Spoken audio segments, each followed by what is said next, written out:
Okay, good day. So this is my module application code and my module application. So basically, I'm just going to be running through all the changes that I've made and the implementation from the code to the database as well. So where we're going to start, we are going to start on and just run the application.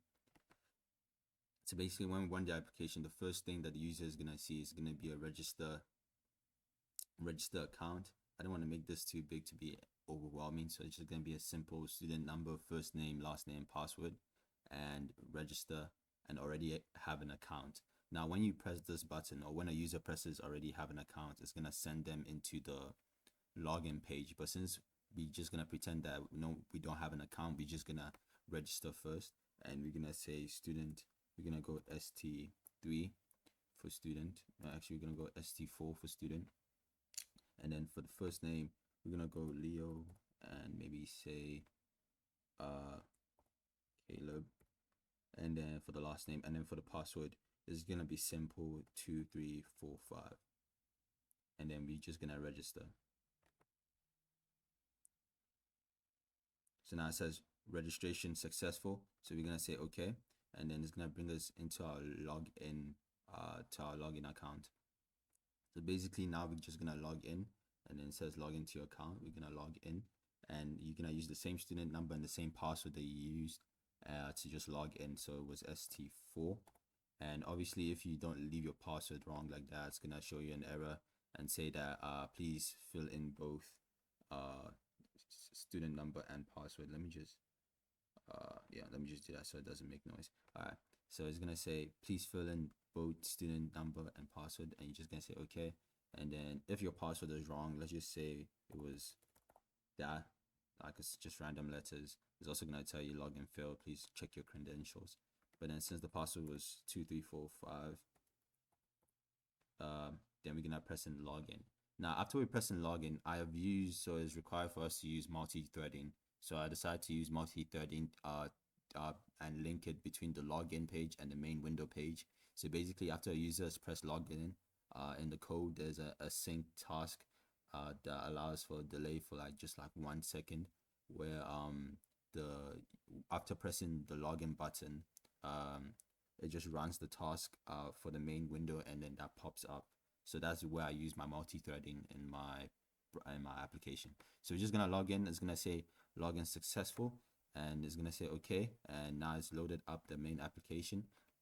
So now you can see, you can capture, you can display, and you can exit.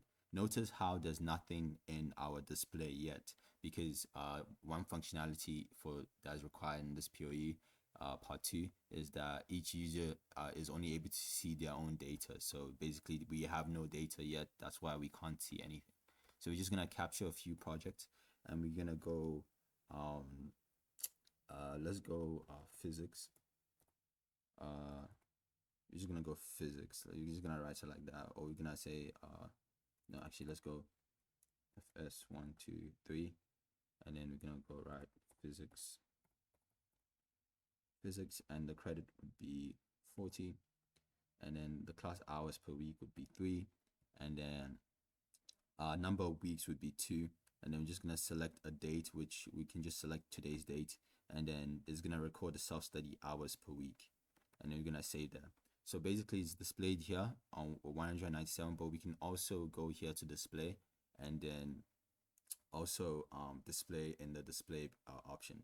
So when we come here, I want you to notice that there's two things, this and this. Now the reason why there's two of the same is because I wanted the application to be easier to use. So I want to show them their changes, and I also want to show them their actual application. So basically the first one here is the actual application, and this one here is gonna be like record the hours and the date, and it's gonna be displayed down here. We're gonna see as we edit, we're gonna go through. So we're just gonna capture one more. So we're just gonna clear this, and then we're gonna capture one more, and we're gonna say to no, we're gonna say what can we say? We're gonna say geo, and then we're gonna say 21. So this is just gonna be geography. Uh, let's just say geography, and then we're gonna go 20, and then we're gonna go 2, and we're gonna go for 1 week. And then we're gonna choose today's date as well, and then just save this as well. And you can see it actually gives us the same thing, I think. 198, and it gives us, oh, it just gives us one more. So yeah, 198, 197. You can notice that we have two of each, and I'm gonna show you why we have two of each. Okay, so we're gonna go capture, and then we're just gonna go clear, and then in the combo box we have the only modules that we've actually entered. So we have PS123 and Geo21. So we're just gonna edit this, and let's just say on the day, actually, we recorded 5 hours. So we're gonna record the hours, and it's gonna show us the remaining self-study hours, which is 192. So we're gonna come here, and then it's gonna get displayed here. So the reason why it shows two is because this is for the actual projects, these two, and these two are gonna be for the edit. So I'm just gonna edit each of them a bunch of times just to show you how it actually works properly. And we're just gonna go 8 as well. Just gonna like record all this, and then we're gonna go here on the 4th, and then we're gonna go 7. We're gonna record that. We're gonna clear that again. We're gonna record for 3. Oh wait, actually no, yeah, let me say this. So basically, wait, actually, let me come back to the display. As you can see, the reason why, yeah, there's 2 here is just to show you the hours recorded and the day recorded. So it can just be simpler for them to see the edits, more simpler. And then these are the actual 2 projects. Now, if we go to our Azure database, because it's connected to the database, we can actually see, if we say select from, select all from students, we're going to be able to see our student that we've entered.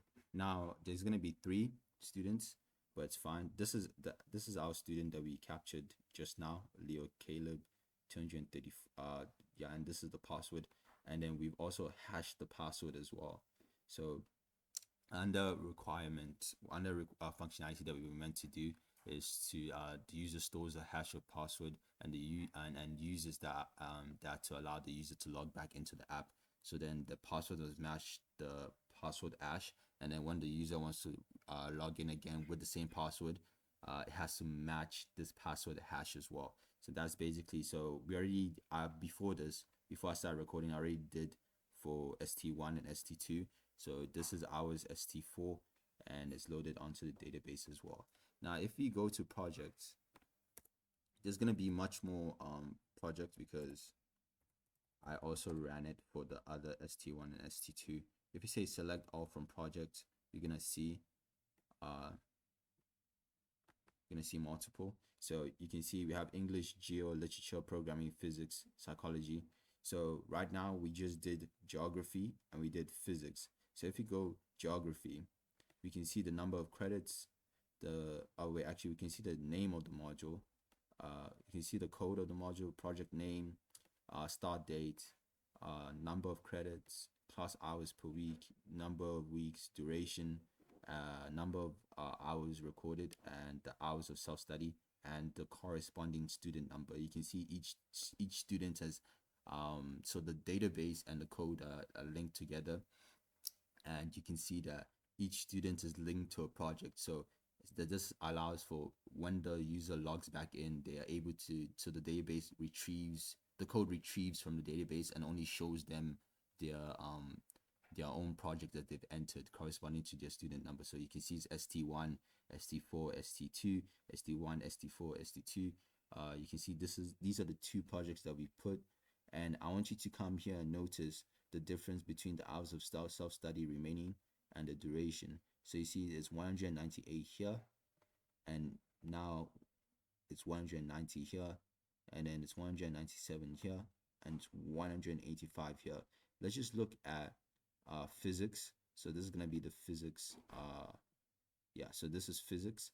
So we're just gonna run it one more time and update the remaining self-study hours, and we're gonna see this change from 185 to anything else. So we're gonna go back to the project, I'm gonna go back to the application, and then we're just gonna mess with physics again, and then we're gonna go capture, and then we're gonna go physics, physics. We're gonna go on the 6th, and let's just say we did 10 hours. So you're gonna see record. So it's 175 now. So if we display, you're gonna see that here self-study hours is 197, and the remaining self-study hours is 175. And you can see all the hours recorded and the date recorded. Now when we go back to our database, you will see that it's changed from 100, I believe it was 185. It's gonna be changed to 175 because the database and the code all correspond together. So we're gonna go here and just run it again, and then you're gonna see this change from 185 to 175. So we're gonna run this and then run it again, and you can see that it's changed from 185 to 175. So the database and the code links together, and then it also corresponds to each of the student numbers as well, and adds it into the projects table. So we're gonna go back, and yeah, that's the reason why. That's so basically, yeah, I just want to explain the reason why like there's like two of each. I just want to separate it so it can be easier for the user to kind of like um view the updated like hours recorded and the date recorded, instead of putting it in these two here, because like it would be a bit overwhelming. But here you can actually see the changes and everything, which is fine. And then we're gonna capture one more for geo as well, geo, and then we're gonna go on the, actually this time we're gonna go on the 31st of October. And the reason why I want to show you is because, as you can see here, geo, the start date is the 3rd of November. If we capture and go back to the 31st of October, you can see it's gonna give us an error, and it's gonna say invalid date. It must be within the semester start date and end date. If you say okay and choose the day before even, and we go second, is also gonna show us that as well. And even the end date, let's say geo is 1 week as well. So if we go November 23, it's also gonna show us that as well. So it has to be in the same corresponding week. And we're gonna go 6th, and then we're gonna record, and it's gonna give us 180, and then that is displays here. And it would have also changed from 180. It would have also changed from 180 to over here for geo, over here in the database, it'll change from 190 to 180. So if we run it again, you can see the changes here from 180. So basically that is just how it is. And also yeah, that's how it inputs and transfers into the database as well. And there's under functionality that I also want to show. So basically we've done the user can register using username and password, and then the user stores a hash, which we've already seen. If I just go students again, which we've already seen over here. What you seen over here, 0374. Yeah, we've seen the hash of the password, and then the user can only see their own data, and I'll show you that right now. And we've used multi-threading as well between the login page and the main window, and we've used ado.net connected layer or framework entity, which is like the database. And yeah, so basically now I'm just gonna show you that each student can like view their own data. Notice how this is for ST4. This is the student ST4. So we're gonna exit the application now, and then just say yes, we want to exit now. And then we're gonna come back to the code here, and then we're just gonna run back the application. And now this is the feature we want. We want to say already have an account. So we're gonna go already have an account, and it's gonna take us into the login page instead. And then now we're gonna enter our ST number. So this time we're gonna enter ST1, and then remember ST4 had the projects geo and it had the projects physics. So ST1 shouldn't be able to see what the student ST4 can see. So we're gonna go, the password is 123, and then we're gonna log in, and then it's gonna tell us that login is successful, and it's gonna bring up our home page. So now the home page is, we're just gonna capture. As you can see, it's all working properly, but now we're just gonna display, and as you can see, it's English and programming instead of physics and geo. So if we capture again, you can see that, okay, you can see your own selected modules as well. You don't see any data of any other student. And then we're gonna go the 5th, and then we're gonna go we recorded for 3 hours, and then that shifts. And then we're gonna go here on the 5th as well. You're gonna go 7 hours, and that shifts as well. And then let's do one more again.